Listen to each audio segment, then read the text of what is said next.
These are the Godox Litemons LA300R and LA150R, some of my favorite budget-friendly RGB lights, with one potential deal breaker. The LA series has both RGB options and bicolor-only variants. It's obvious to me that these lights were created specifically to compete with the Amaran 150 and 300C, but there are some pretty big differences, so in this video I'll help you decide which one might be the best option for you. The first thing that you may have noticed is that the majority of these lights are bright white, with the exception of the gray back handle and Bowens mount adapter. I think the white looks really good, but I do know some people prefer strictly gray or black lights, which are coming or they're available depending on which configuration you need. Right now you can get this in 1, 2, or 3 light kits with or without a case, depending on the color and number of lights that you pick. The single light case that I have is semi-rigid, compact, and lightweight, with padded dividers for each different component. Although it's not the most padded case I've ever seen,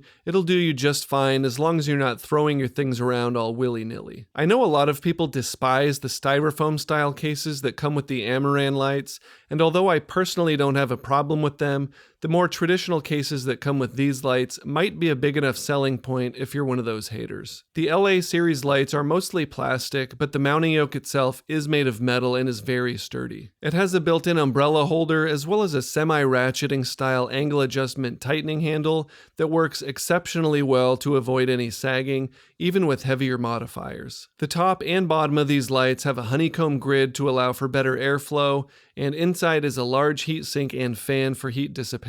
With these lights, you get a few different fan options, which, especially if you're a sound person, you'll really appreciate. With the fan completely off, you're limited to 10% max brightness. With it set to medium, you're limited to 70% brightness.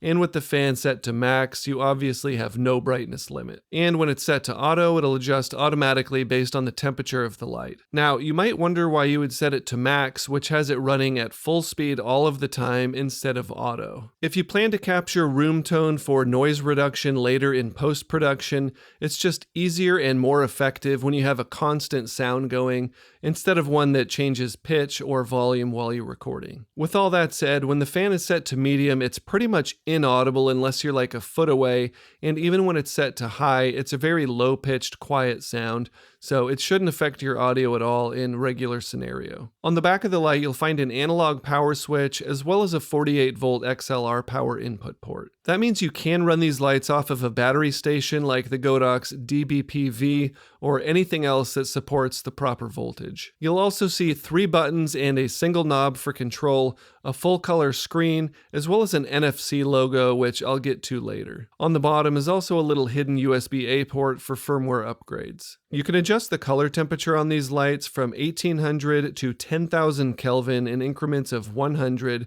which is a huge range compared to the typical 2700 to 6500 Kelvin you'll find on most other bicolor lights. You can also adjust the green magenta tint, which I think is one of the biggest benefits to using RGB capable lights, because it allows you to perfectly match these to any other lights in your scene and avoid any green or magenta color shifts. You also get HSI and RGBW modes for color, plus both Roscoe and Lee gel presets. A lot of lights that have a gel mode have kind of a convoluted way to cycle through them, or you have to use a mobile app to access the entire library. The full color screen and the control system on these lights makes this one of the best onboard gel modes I've ever seen. So it's definitely an area where the LA series stands out. There are also 14 different special effects, which again are very easily customized using the onboard controls. In front of the actual LEDs is a little diffusion lens, which doesn't focus the light or anything, it just blends everything together more seamlessly. Of course, you also get support for the Godox Light mobile app,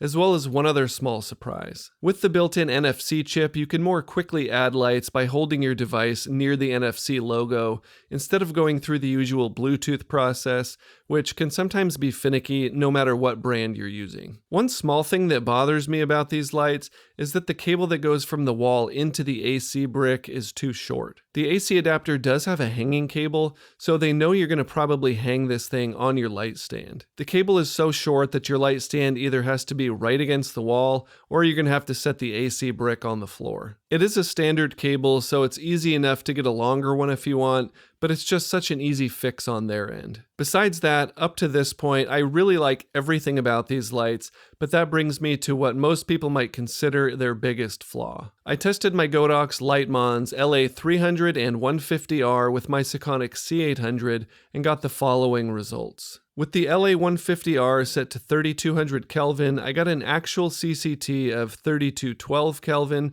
a brightness of 5970 lux, and a color correction number with the tint adjusted of 0, which is not surprising. I also got a CRI of 93.4 and an SSI versus the tungsten standard of 75. If you're familiar with these metrics, you might recognize that these numbers aren't as good as many modern lights, but I'll share my thoughts on all that after showing you the rest of the data. With the LA150R set to 5500 Kelvin, I got an actual CCT of 5395 Kelvin, a brightness of 5950 lux, and a color correction number with the tint adjusted of, again, 0. I also got a CRI of 95.4 and an SSI versus the daylight standard of 67. With the LA300R set to 3200 Kelvin, I got an actual CCT of 3320 Kelvin, a brightness of 9740 lux, and a color correction number with the tint adjusted of 0.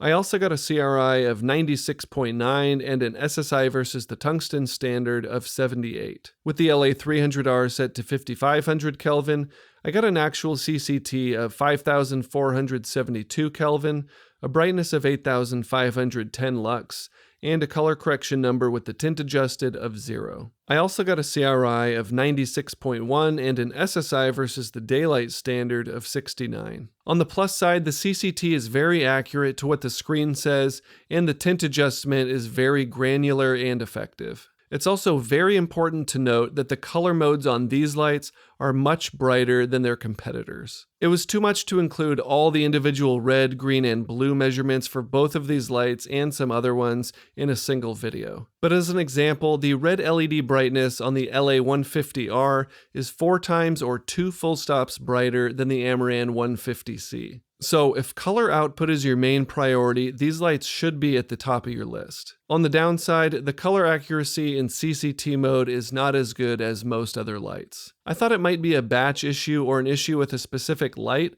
but I tested 3 individual units months apart, so it's simply part of their design. Godox just went with less accurate white LEDs to save some money in lieu of other, what I would consider significant benefits. The ability to adjust the tint kind of balances out their lower color accuracy as well, versus, for example, a bicolor only light with worse tint where you can't adjust that at all. Long story short, I think the color accuracy on these lights is fine for people like content creators and YouTubers, which makes sense since that's kind of what they're geared towards. But if you are looking for big budget film level color accuracy, you'll want to look elsewhere or at another lineup like the Godox No LED series. I don't want to seem like I'm making excuses here, but it is important to remember that people were making very high quality content not that long ago using lights with much worse color accuracy. You know what they say, when life gives you Litemons, you make Lightmonade.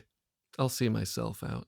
The Godox Litemons LA150R and LA300R start at $319 and $469, and if you add a case on, it's going to be about $20 more for an individual light. By comparison, the Amaran 150C and 300C cost $359 and $569 respectively. So you can save around $40 to $100 per light, which can add up quick, especially if you need to buy multiple lights. And the Amaran lights aren't even available in multi-light kits. Overall, the Godox Litemons LA300 and LA150R are not superior in every way, but they do a few things better than the comparable Amaran lights, some significantly so, and for less money. But what do you think? Leave a comment and let me know if you would choose the Godox Litemons lights, the Amaran lights, or something else entirely. Links are in the description, and if you buy anything at all after clicking my links, that's the best way to support this channel at no extra cost to you. That's it for now, thanks for watching, and I'll see you next time.